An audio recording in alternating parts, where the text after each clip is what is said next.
నమస్తే. ఇప్పుడు ప్రస్తుతం మనం మరికొంతమంది మాట్లాడడానికి రెడీగా ఉన్నారు జీవన్ రెడ్డి అనుచరులు.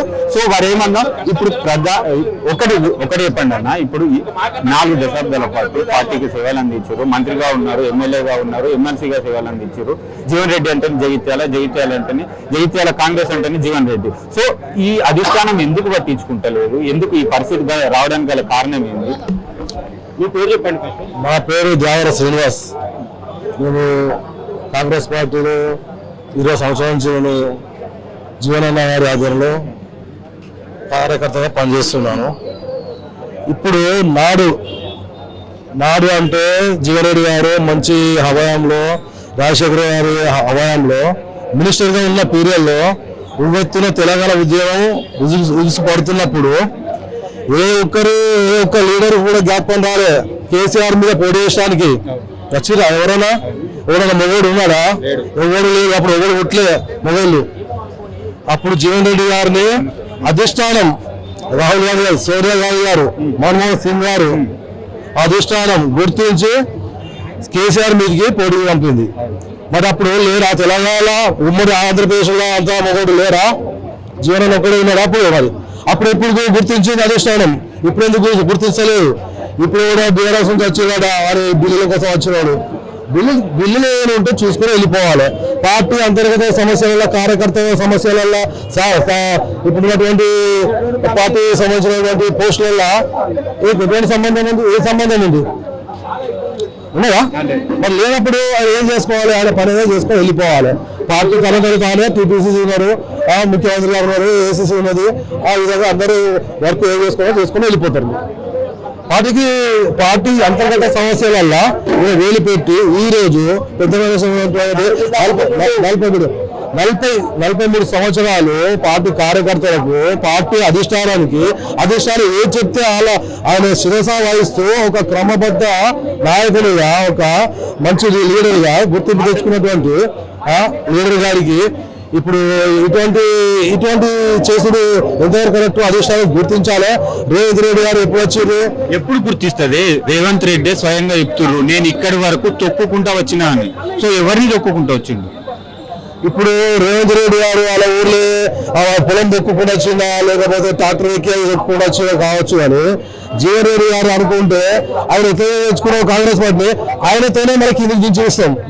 కాంగ్రెస్ పార్టీ ఉండదు. నెక్స్ట్ ఆయన తెచ్చుకున్నాం అనుకుంటాడు, మళ్ళీ ఆయన ద్వారా వెళ్ళిపోతుంది. ఆయన ఫస్ట్ గుర్తించాలి, ఫస్ట్ టీపీసీసీ తీసుకురావాలి.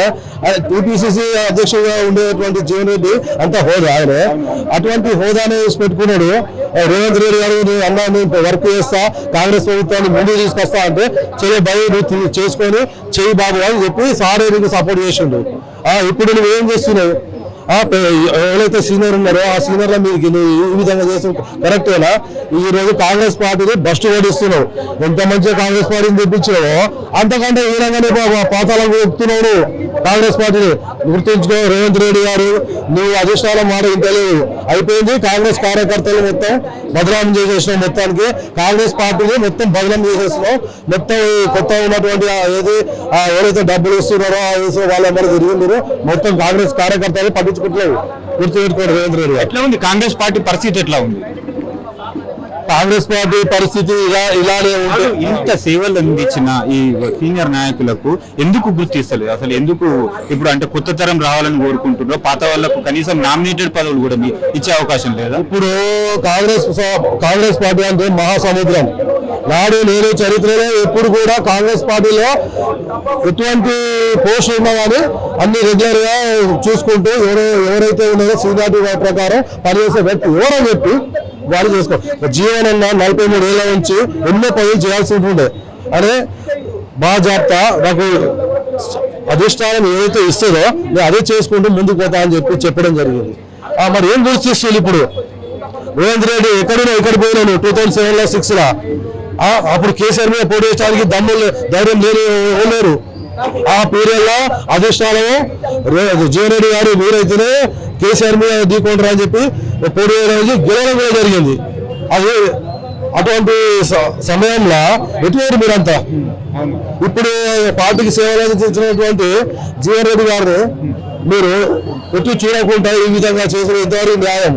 కాంగ్రెస్ పార్టీకి ఎంతవరకు న్యాయం? ఈ రోజు రేవంత్ రెడ్డి పార్టీ గెలిపించడం అనుకుంటున్నా అదే పార్టీని మళ్ళీ భూస్థాపితం చేస్తుండు అతనే పూర్తి పెట్టుకోండి. అంటే సొంత ఎజెండా అవుతుంది అంటే అంటారు కదా రేవంత్ రెడ్డి వెళ్తున్నాడు. అధిష్టానం చెప్పినటువంటి ఎటువంటి మాట కూడా పట్టించుకోకుండా సొంత ఏదైనా అవుతాడు భూస్థాపితం చేద్దామని చెప్పి రేవంత్ రెడ్డి గారు కాంగ్రెస్ పార్టీని కంకణం కట్టుకున్నాడు. అది దాని తర్వాత టీడీపీకి వెళ్ళిపోవాలని చెప్పి రేవంత్ రెడ్డి గారు చూస్తున్నట్టు అనిపిస్తుంది. టీడీపీ పార్టీని మళ్ళీ తీసుకొస్తుంది.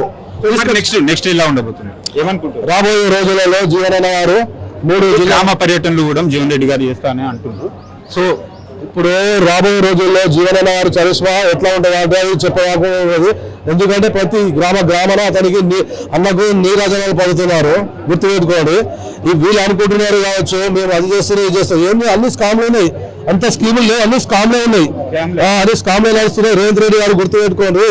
ఆయన ఎవరు డబుల్ బెడ్రూమ్ కనిపిస్తున్న పొంగులే శ్రీనివాసరెడ్డి ఆయన ఈ సంజయ్ కుమార్ దోస్తులాట మొత్తం స్కామ్లు నడుతున్నాయి. చూడుకోవాలి ఒకప్పుడు డబుల్ బెడ్రూమ్ చూడుకోవాలి ఎంతమంది ఉన్నారు ఎంతమంది లేరు. ఒక బాత్రూమ్ లేదు, ఒక నల్ల లేదు, ఒక నీళ్ళు లేవు, మంచి నీళ్ళు లేవు, లేవు.